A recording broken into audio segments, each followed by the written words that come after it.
નમસ્કાર વિદ્યાર્થી મિત્રો, આપ સર્વેનું હાર્દિક સ્વાગત છે આપણી યુટ્યુબ ચેનલ ગુરુ જ્ઞાન શાળાની અંદર।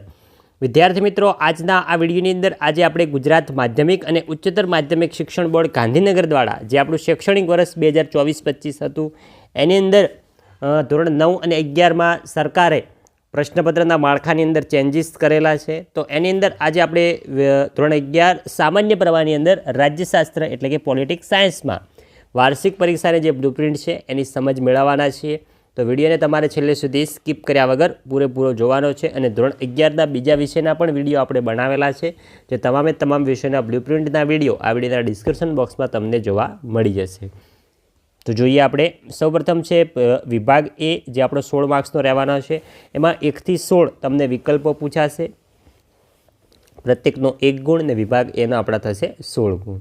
અને વિદ્યાર્થી મિત્રો, ચેનલ ઉપર નવા હોય ચેનલને અચૂકથી સબસ્ક્રાઈબ કરી દેજો, કારણ કે અમારી ચેનલ ઉપર ધોરણ 11ના તમામ વિષયના અતિ મોસ્ટ આઈએમપી મોડેલ પેપરો અને વિભાગ વાઇઝ આઈએમપી અમે આપીશું, જે તમને પરીક્ષાની અંદર ખૂબ જ ફાયદાકારક રહેશે। માટે ચેનલ ઉપર નવા હોય તો ચેનલને અચૂકથી સબસ્ક્રાઈબ કરીને જ જજો। નેક્સ્ટ હવે આગળ વધીશું વિભાગ બી। વિભાગ બીની અંદર પ્રશ્નક્રમ 17 થી 24 છે। એની અંદર નીચેના પ્રશ્ન ક્રમાંક 17 થી 24 સુધીના પ્રશ્નોના એક વાક્યમાં જવાબ આપણે આપવાના છે। જોઈ શકો છો, આપણે એક વાક્યની અંદર જવાબ આપવાના છે, પ્રત્યેકનો 1 ગુણ રહેશે, એટલે કે એનો છે 8 ગુણ। નેક્સ્ટ હવે આગળ વધીશું। નેક્સ્ટ વિદ્યાર્થી મિત્રો છે વિભાગ સી, જે 25 થી 38। તો 25 થી 38 સુધીના પ્રશ્નોમાંથી કોઈપણ 10 પ્રશ્નોના ટૂંક જવાબમાં આપવાના છે, એટલે કે ટોટલ આપણને 13 પ્રશ્નો આપેલા હશે, એમાંથી 10 પ્રશ્નોના આપણે માગ્યા મુજબ જવાબ આપવાના છે।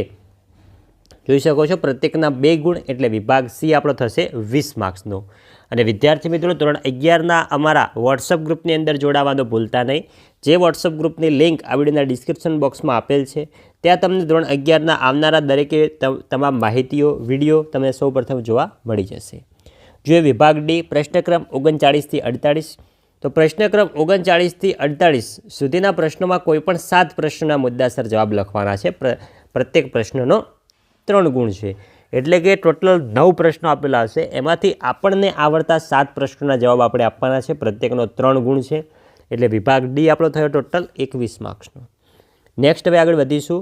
તો આગળ વિદ્યાર્થી મિત્રો છે 49 થી 53, કે નીચેના પ્રશ્ન ક્રમાંક 49 થી 53 સુધીના પ્રશ્નોમાંથી કોઈપણ 3 પ્રશ્નોના વિસ્તારપૂર્વક જવાબ આપવાના છે, મોટા પ્રશ્નો છે, પ્રત્યેકના 5 ગુણ છે। તો વિદ્યાર્થી મિત્રો, આની અંદર તમને જોઈ શકો છો ટોટલ 5 પ્રશ્નો આપેલા હશે, એમાંથી 3 પ્રશ્નોના જવાબ તમારે લખવાના છે। તો વિભાગ ઈ આપણો થયો ટોટલ 15 માર્ક્સનો। તો આપણું આ ટોટલ 80 માર્ક્સનું પ્રશ્નપત્ર થયું। અને મિત્રો, તમારે રાજ્યશાસ્ત્ર વિષયની અંદર મોસ્ટ ટાઈમ પ્રશ્નપત્ર જોતું હોય, તમે કમેન્ટ બોક્સની અંદર અમને કમેન્ટ કરો, જેથી કરીને તમારા માટે અમે તે પ્રશ્નપત્ર લાવી શકીએ।